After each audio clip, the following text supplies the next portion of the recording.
ಸ್ನೇಹಿತರೆ ನಮಸ್ತೆ. ನಾಡು ನುಡಿ ಯೂಟ್ಯೂಬ್ ಚಾನಲ್ಗೆ ನಿಮಗೆಲ್ಲ ಸ್ವಾಗತ.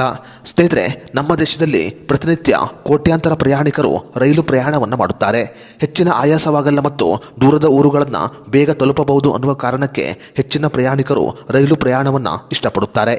ಹೆಚ್ಚಿನ ಬೆಲೆಯ ಟಿಕೆಟ್ ಖರೀದಿ ಮಾಡುವವರು ಹೆಚ್ಚಾಗಿ ಎಸಿ ಕೋಚ್ನಲ್ಲಿ ಪ್ರಯಾಣ ಮಾಡುತ್ತಾರೆ.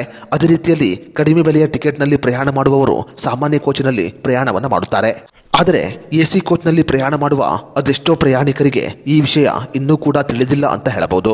ಸ್ನೇಹಿತರೆ, ಸಾಮಾನ್ಯವಾಗಿ ಎಸಿ ಕೋಚ್ನಲ್ಲಿ ಪ್ರಯಾಣ ಮಾಡುವ ಪ್ರಯಾಣಿಕರಿಗೆ ರೈಲ್ವೆ ಇಲಾಖೆ ಬೆಡ್ಶೀಟ್ಗಳನ್ನು ಸಪ್ಲೈ ಮಾಡುತ್ತೆ.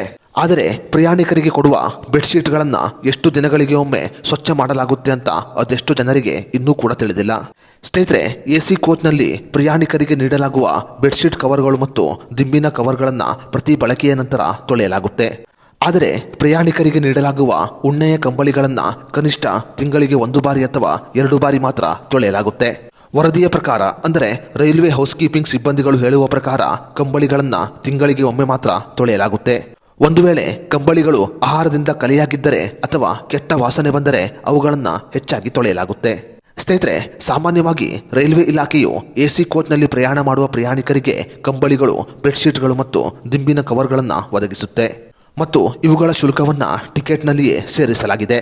ಸ್ನೇಹಿತರೆ, ನೀವು ಕೂಡ ಎಸಿ ಬೋಗಿ ಪ್ರಯಾಣಿಕರಾಗಿದ್ದು ನೀವು ಸ್ವಚ್ಛವಾದ ರೈಲು ಪ್ರಯಾಣವನ್ನು ಬಯಸಿದರೆ ನೀವು ನಿಮ್ಮ ಸ್ವಂತ ಕಂಬಳಿಯನ್ನು ತರುವುದು ಬಹಳ ಉತ್ತಮವಾಗಿದೆ.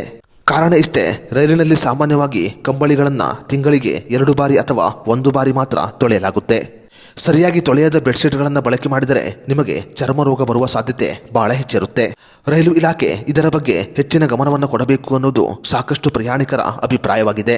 ಸ್ನೇಹಿತರೆ, ಎಸಿ ಕೋಚ್ನಲ್ಲಿ ನೀಡುವ ಕಂಬಳಿ ಮತ್ತು ದಿಂಬಿನ ಬಗ್ಗೆ ನಿಮ್ಮ ಅನಿಸಿಕೆ ಅಭಿಪ್ರಾಯವನ್ನು ನಮಗೆ ಕಮೆಂಟ್ ಬಾಕ್ಸ್ನಲ್ಲಿ ತಿಳಿಸಿ.